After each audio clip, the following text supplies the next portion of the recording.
Hey everybody, how's it going? Chris here. Really wanted to show you guys this. Really cool, just came in. It's been, well, released quite a while ago, but finally got my copy of Amazing Spider-Man 666, the Stadium Comics variant. And I think it was only a 3,000 print run, I think they said. And I also got the signatures too. So got Rob and Kevin's signature here, and of course, if you see closely behind the Stadium Comics symbol, there's the little cartoon versions of themselves from the Time Nerds webcomic that they got. But yeah, so Rob on that side and Kevin on that side. Good cover by Stegman, Ryan Stegman, I think it is.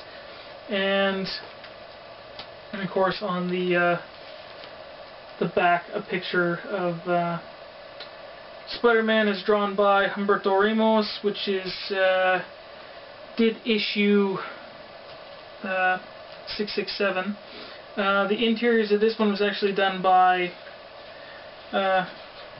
Stefano Caselli. I think that's who it was. Am I correct?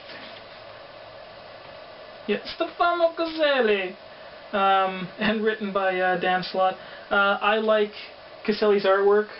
I met him, I think it was last year's Calgary show, and just a lot of fun. Those Italian boys are just amazing. I mean, at the same time I met Francesco Mattina, and they were saying how they were friends with Giuseppe Camicoli. Just a rockin' bunch of Italian artists. So good job to Caselli on the art of this one. The prelude it was actually really amazing. That's all I gotta say. I waited so long for this one. I actually had gotten my issue 667 in the mail before I had gotten this one, because actually Stadium Comics was, we'll say they were so overloaded with sending out their issues here that I guess mine may have got forgotten. So they had to send me out another one.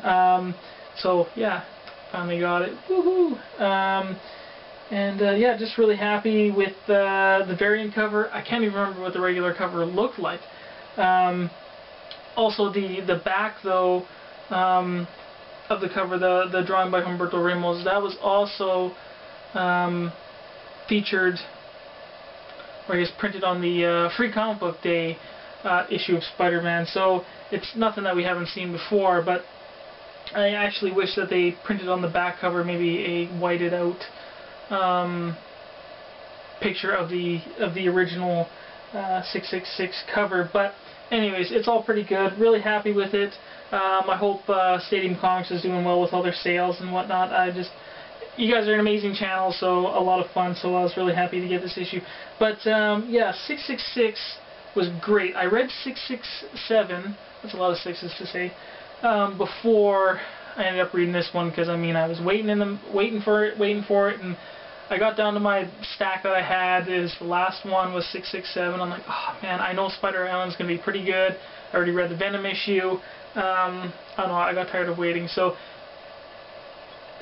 Spider Island 667 was really awesome, but I was really happy to read 666. I know it was just supposed to be a prelude, but it was an amazing setup, just establishing the characters, the plot, and the mystery, and just the overall tone of the whole entire arc. And great appearances by it. I mean, you got Spider-Man just swinging in, doing his thing, stopping bank robberies and whatnot, helping the, I can't remember what group it is, a younger group of superheroes. And you know, and he's just showing, you know, they're talking about how he's the Spider-Man, you know, and he can, you know, he's kind of the best at what he's doing, and basically the story is showing how good Spider-Man is at being Spider-Man, and kind of puts him on a pedestal. So yeah, I mean, it was a really neat idea. I mean, how he's working for Horizon, and using the science lab, he can develop all these different kind of little gadgets to help him stop crooks. So I mean, he's got things going for him, and I love in this picture here they actually show you, yeah, right there, that he's actually using his FF suit, his unstable molecule suit. So you know, when you're seeing him all these different books and he has his different suits on, you're wondering, well, is he just doing changes or whatnot? But it's pretty cool. So just like his, when he was wearing the symbiote, he could just change the suit. So it's really cool. So he's got it to the Spidey suit, changes it just to a long sleeve black suit, and puts on a t-shirt over top of it. So quick changes for Spidey, that's pretty cool. And it establishes that, of course, you know, more and more people are getting spider powers, good guys, bad guys. Carly is trying to tell Peter about her spider powers that she's getting.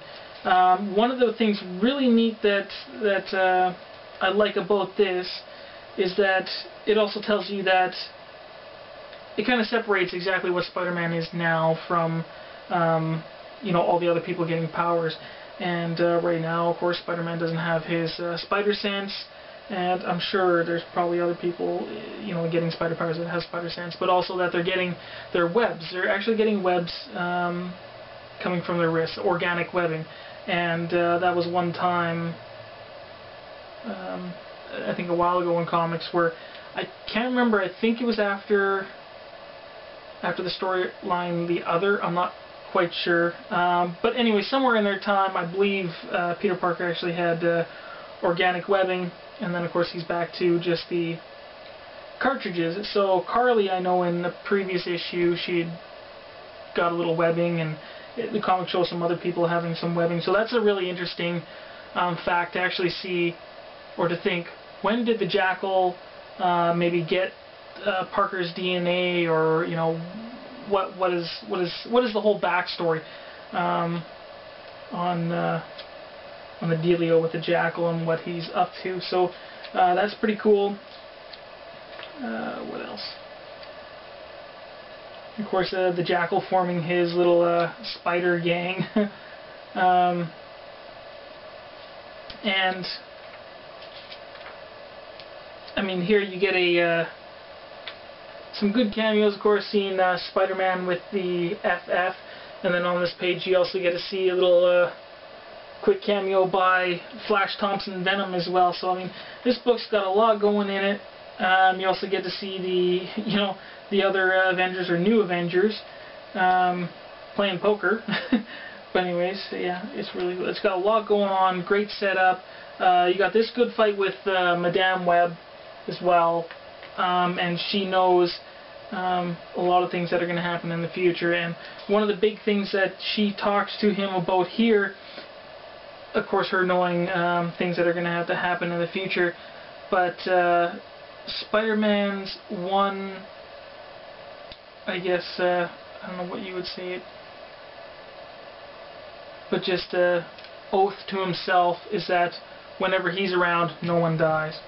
And Madame Web mentions here that you are going to have to sacrifice that oath, basically, and there is going to be one person you are going to have to kill, basically, she says. So, I don't know, and Madame Web is all mysterious and whatnot too, but that's what it seems like for things to go well at the end of this. Spider Island thing, he may have to cause the death of somebody. So that's going to, you know, play in Parker quite a bit. And at the end here, you do get to find out who one of the spider monsters was. If you were just reading Venom and you haven't read this yet, you only saw the two, or I think you just saw one of them. But anyways, 667, you saw two spider monsters. Prelude gives you the background on that. Knowing that it is Kane, which was, you know, an old clone of Parker's, and he was actually killed. Show a panel here. He was actually killed in, I can't remember what issue, but it was with the Craven story, and Kane ended up pretending to be Parker, shaved off his beard and all this kind of stuff, and pretended to be Parker, got killed. So they do make some references in, you know, little editor's notes here and there in the comic, but this is the one spot that they don't make an editor's note that I think they should, because you're just, Kane, what? Why does he look like that? You know, if you never read that backstory or anything like that. So I think there should have been an editor's note to refer you back to something so you kind of get some backstory on Kane up to this point. But yeah, it's pretty cool to see that, as he's one of these giant spider monsters in the book. Yeah, and there's a bunch of people just swinging around. Just an amazing book. It was actually really good. I enjoyed 667, and it makes me that much more excited for reading Spider Island. I'm not going to be getting a whole lot of the tie-ins. I'm picking and choosing. That way I don't get, you know, overwhelmed with, you know, the huge event and just say it was all crap. But pick and choose, and I think it'll be really good. But just reading Amazing Spider-Man has been really awesome. Yeah. So that's about that. Thank Rob, thank Kevin for your guys' signatures. Thank you guys for your channel. And actually, I will have a comic book for you guys, a present for you guys. So I will be, yeah, I got your guys' address from the, you know, package you sent me. So I'll be sending you guys out a comic book soon. Yeah. So that's that about that, you guys. We'll see you later. Bye. You know, I was just looking through the package there again, and I was actually really surprised. I'm actually got a Rob's review here, really cool. So let's read a Rob's review on Amazing Spider-Man 666. So it says here, Rob's review of Amazing Spider-Man 666. Issue 666 was great. It was a great intro to the Spider Island. Established plot, villains, mystery, had lots of questions left unanswered, but it was simply amazing. And that bearded dude on the front cover is awesome. Of course, he's talking about himself, I guess, because he's quite vain, you know. And I guess that's it, I guess. I know.